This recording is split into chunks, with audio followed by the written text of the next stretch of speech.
ኢየሱስ ክርስቶስ ጎይታይ ስሙ ይባረክ ኣቀዲሙ ዘምሕዋትና ክገልጾ ጸኒሑ ብትንሳኤ ክርስቶስ ክብርን ኣምላኽ ሕጂውን በቲ ዝሃበን ጸጋ ኣነ ክገልጾ ማለት እዩ ክፍትን ስሙ ይባረክ ዮሐንስ 12:24 ስሙ ይባረክ ፍረስርናይ ናብ ምድር እንተዘይወደቐት ዘሞተትን በይና እያ እትነብር ብለና ኢየሱስ ክርስቶስ ጎይታይ እዚ ሁሉ ንትንሳኤ ክርስቶስ ተባሂሉ ድጽዎምን ስገድን ዘሎ ሕማማት ዝበሃል ዘሎ ህዝብና ስለ ዘይተረድኦ እቲ ብፍረስና ገሪጽዎ ኣሎ ብዚ ጎይታና መድኃኒት ክርስቶስ ስሙ ይባረክ ስለ ዘይተረድኦ እዩ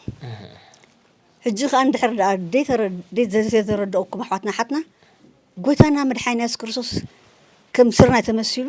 እንተዘይ ሜታ እንተዘይ ተሰጥ ብለና ምሽ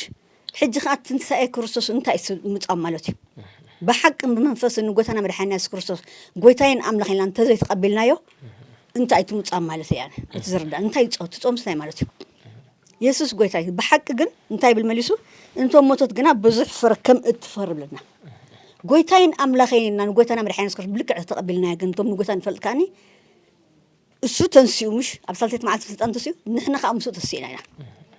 إذا نجرزي نزسمع زلخا حونا حفتنا إذا نجرز كردانا እትጾምስ እንታይ ምስጋስ እንታይ ጎይታና መድኃኒት ክርስቶስ ስለና ክብል መይቱ ብሰልተ መዓልቲ ካብ ስልጣን ተስዩ እጂ ከምታ ፍረስርና ይዝበላ ምሳሌ ንሕና ከኣኒ ንክርስቶስ ክንመስል ትንሳኤ ታኩም ምዃኑ ከነውሪ ትንሳኤ ሳኸ ምዃኑ ክንምስክር እዚ ጻውዒትና መሊሱ እንታይ ብል ብዙሕ ፍረ ከም እትፈሪ ብሓቂ እብለኩም ኣለኹ ኢየሱስ ጎይታይ ንሕና ከኣኒ ጎይታይን ኣምላኽ ኢልና ስለተቐበልናቶም ንዕኡ ድሰዓምና أمنت أخبر نوعه بزح فرق فرينا تطوعنا نبزحات كاب صلمات كنوصل نبزحات بجمال كنسحب نبزحات نيمان كنمرحنا تطوعنا تنسى كورسوس إذن عنا إزيد تمرتنا بقى كلت مرتي بلنا من برنا نتايو نبزحات كنوصل كورسوس كم تسخن مسكر نخرسوس أكيد أنا أقول نجرنا خاني نكورسوس كنمثل اسم تسوق خنتي كنا نعنا رأيه نحن حكمت كرسوس تسأ أكاينا رجع أزار من كله نكرسوس كنمثل بحقي دك قويتا يمكن بحال كم تقويتا تنسيلنا نمسكر أكاينا كله عم كون يسوع قويتا تنسى كرسوس بزق خبر له بقى ببلع بمستقل زي كونس بدان كيرا زي كونسي تسيو ميتلنا إلنا كنمسكر كنبل إتوم من الزقويتا اللي فرقتكم موجن كم تا صرنا مستزر أو زخون أغلب مستزر مش يحرر بل أبويتا تزيل لخاخا أني كوم مالتي ترجو ما يبلنا قويتان تفليتنا جن قويتين أملا هنتلنا جن بحقي كم تصرنا تزرع أتوقع تلملم تعمل كبرنا عبنا إحنا قويتات قبلنا خومنا خون يسوع قويتا بزقات أمي نقويتا زي فلوتكم نقويتا خطفلتو تنسى أي حد سنتايو نتصوم سجل لنا مش تنسى أختكم كلا جن أنت بحر المسون يكون نوع خبرنا هب نتزمت لنا تسألنا قويتا نوع خبر تنسى خنوري رزق بعنا يسوع كريستوس قويتا لكم سمع عقمني عزيز مسكنكم تبارك كبرنا قويتا እግዚአብሔር ስሙ በረኽ ይኹን ኣነ ካብ ዝልበይ ዘሎ ሓሳብ ብፍላይ ከዓ ነቶም ዘይኣመንቲ ክብል ከለኹ ብክርስቶስ ኢየሱስ ዳግም ዘይተወልዱ ብዙሕ ጾርን ክብደትን ኣለኒ ከመይ ገይሩ ክርዳእ ከም ዘሎ ካብ ስድራ ቤትና ጀሚሩ መምሃራኑ ማጋጊዎም ዝብል ቃል ኣምላኽ ኣሎ ኣብዛ ሓለፈ ግዜ ሓደ ቤተሰብ ዓሪፉስ ናብ ሓደ እንዳሓዘን ከይደ ኣው ነይሩ ክወቀስ ኢለ ዘይኮንኩ ግን እቲ ህዝብናስ ማዕረኽ እንደይ ፍላይ ካት ህዝብ ትግርኛ ተዛራቢ ዘበለ ኩሉ ኣበየናይ ደልሃምት እዩ ዘሎ ኢለ ይሓስብ ኣነ ብጣዕሚ ኣቦ ሓደ ካህን መፅማኡ ነቶም ሓዘንተኛ እንታይ ኢሎም ሓቲቶም መሲልኩም ስጉ እንደምንዶ ወሲዳ ብዙሕ ግዜ ካብ ስድራና ጀሚሩ ስጉ እንደምን ምድሓን ዝመስሎም ኣሎ እዚ ግን እሱ ኮነን ግን ተሓቂ ከመይ ገይሩ እቲ ህዝቢ ተሰምዐ ምድሓን ዝረክብ እቲ መስቀል ዋጋ ዝኸፈልካሉ ጎይታ ኢየሱስ ክርስቶስ እንዳበልኩ ክሓስብ ከኒ ብጣዕሚ ተሰሚዕኒ ንምንታይ ዓቕምን ሓይልን ዘስእነና ደሎ ኢለ ይሓስብ ነይረ حرمليش الجباب بيلهم كأ تخالق أنت هيلو قدام دخيرة فلاسي الدنيرة خايلو بزعبا كريستوس كسبكو صنيحهم مليسهم كأناو هجي تحوس واس نتهزبنا بطعمي يحزنك زيابير مسكن سلا كل نجر أنت خنجبر لنا نحنا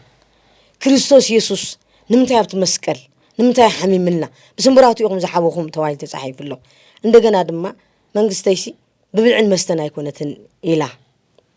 إله ويتانا مدحنا يسوس كريستوس سيزي أملاغ مسجن سلتز تسقل قويتا تسقيل زتنسئ عبي حقوسن في السهن زغون لنا بود ما زت حقوسنا اتمدحان زرخمنا لو اساتو ما يرخون مو بزي الزينا خنص اللي نتي اتمسك الواغا زتخفللو كفلت متان نتزي امانه مالتي እግዚአብሔር መስገን ኢየሱስ ክርስቶስ ጎይታን አምላኽኒ እዚ ጎይታ ይርዳአና ህዝብ አምላኽኒ ህዝብ አምላኽ ይርዳአና ክንጽዕት ምእታን ህዝብና ምእታንስ ክድሕን ዋጋ ዝተኸፈለሉ ማንም ዋጋ ይከፈለን ክርስቶስ ኢየሱስ ዋጋ ከፊለልና ክብርን ጎይታ ይኹን ባህታናን ደስታናኒው ንክርስቶስ ብምርካበይ አዚ ደስ ዝብለኒ ካብታን ዑዝ ተቀበልኩላ መዓልትን ግዜን ጀሚረ በሐቂ فولي زغنا حاجوس يدلون نقويتا مقبلنا سلازو قويتا يبارككم كل خورنا تركبوا قويتا زبونكم يبارك زناي تنسايكم وزموتنا نجر تنساي يخنقون لنا تنساي ناي تنساي حيلي آمين يمسا كاب كله زناق فنان زوج عنان اتناي تنساي حيلي ابت مسكل استشنكر قويتانا مدحنا يسوع كريستوس يمو مست تنسى دما تنسينا لنا እግዚአብሔር مسجن زطفانا زودقنا زموتنا نغير تنساي يلخون لنا بيتاي بارككم እግዚአብሔር ካብ كل خوف زبل يحلهم تباركوا آمين بروخات تكونوا آمين حراي تختاتلت مدبنا እግዚአብሔር سمسجن يكون تي نبعلو زلنا بعال تنساي وي بعال فاسقا እግዚአብሔር አምላኽ እንታይ مخانو تي كاب حواتنا كجلت صنيحي እዩ ካብኡ ገለ حساب ተረዲኹም ክትኮኑ ተስፋ ንገብር እግዚአብሔር አምላኽ ይመስገን እምባር ቅድሚ ምዕጻውና ቃል እግዚአብሔር ከነንብብ ሞንዑ ዝኸውን ድማ መዝሙር ሓቢርና ክንዝምረልኩም ኢና ቃል እግዚአብሔር አምላኽና ኣብ ወንጌል ሉቃስ ምዕራፍ 24 ካብ ሓደ ክሳብ 9 ዘሎ ከምዚ ይብለና በተቀዳመይቲ መዓልቲ ሰሙን እቲ ዘዳለወኦ ሽቱ ሒዘን ካልኦቱን ምሳታተን አንጊሄን ናብቲ መቃብር መጻ እቲ እምኒ ከዓ ካብቲ መቃብር ተገልቢጡ ረኸበኦ ኣብኡ ኣትየን ከዓ ስጋ ጎይታና ኢየሱስ ኣይረኸባን ኮነ ድማ ብዛዕባዚ ክግረማ ኸለዋ ኣቕሬታ ክግረማ ኸለዋ እንሆ ብርቕርቕ ዝብል ክዳውንቲ እተኸድኑ ክልተ ሰብኣይ ኣብ ቅድሚአን ደው በሉ ፈሪህን ገጸና ምድሪ ምስ ኣድነና ከዓ ንሳቶም ንምንታይከ ነቲ ህያው ኣብ ማእከል ምዉታት ትደሊኦ ኣለኽን ንሱስ ተንሲኡ ኣብዚ የሎን ነቲ ኣብ ገሊላ ኸሎ ወዲ ሰብ ኣብ ኢድ ሓጣን ክወሃብ ክስቀልን ብሳልሰይቲ መዓልቲ ክትንስእን ብግዲ እዩ ኢሉ ዝነገረክን ዘክረኦ በልወን ነቲ ዘረብኡ ከዓ ዘከረኦ ካብቲ መቃብር ተመሊሰን ድማ እዚ ኩሉ ነቶም 11 ነቶም ካልኦትን ኩሎምን ነገርኦም ይብለና እግዚአብሔር አምላኽ መስገን ሕጂ ድማ ሕዋተይ ካባና ዝድለ ነገር ተዳሃልዩ ክርስቶስ ከምዚ በሕዋተይና ሓተይን ክበሃል ጸንሐ ኣመወዳእታ ክርስቶስ ከምዚ ተንስእ ክነግር ኣለና ክርስቶስ ከምዚ ተንስእ ሞስዒሩ ንሰማይ ከምዚ ዓረገ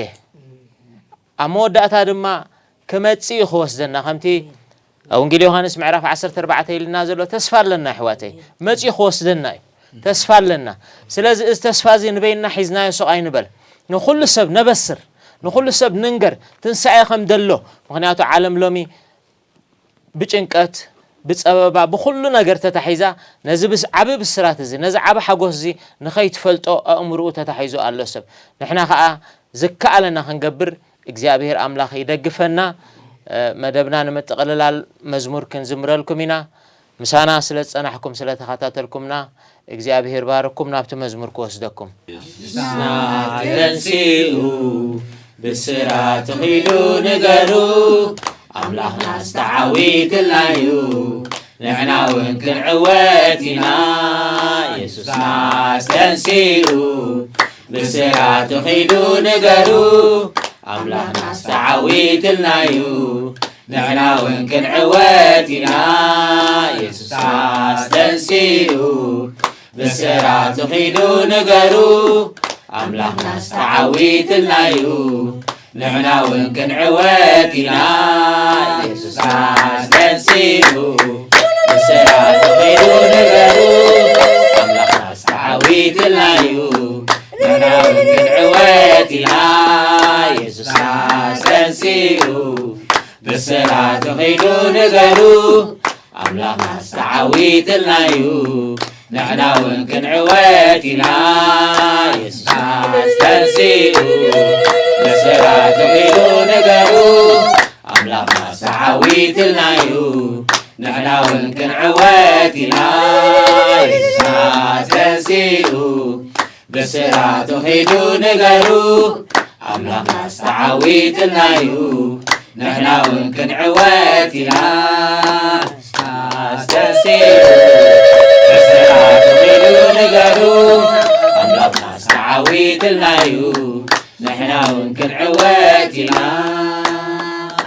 ኣፍና ብሰሓብ መልሓስና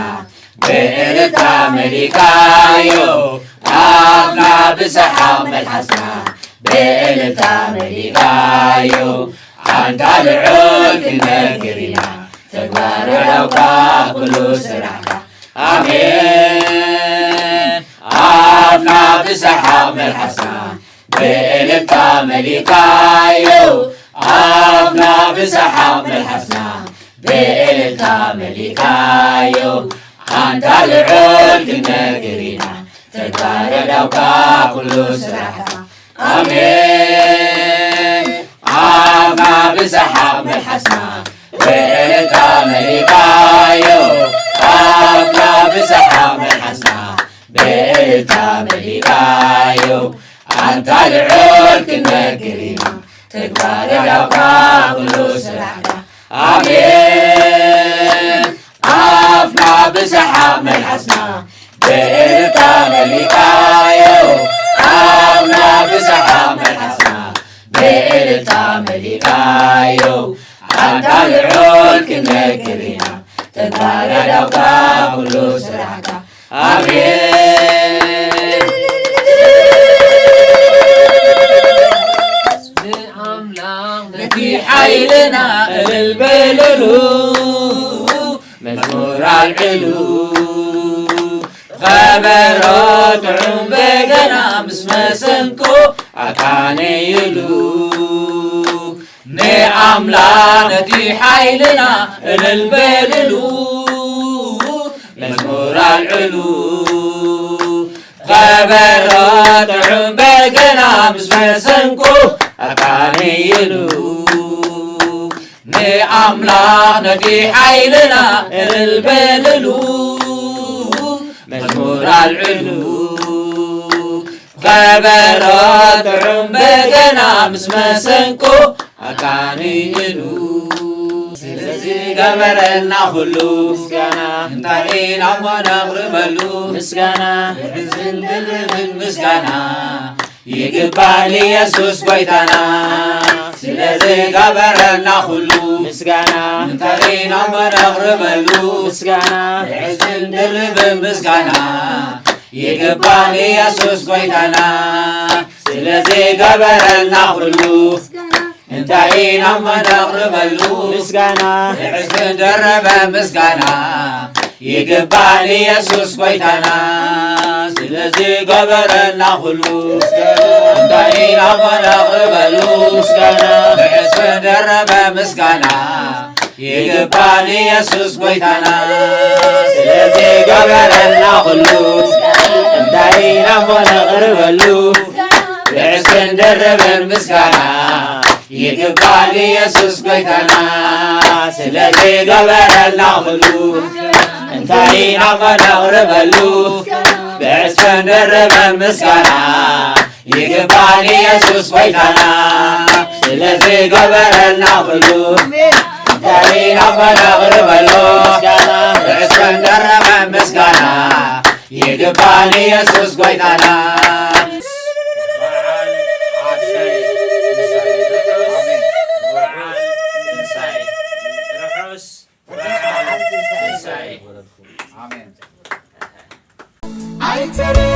አይተረፍካን ሞትካ አይተረፍካን ኢየሱስ ሕያው ኢየሱስ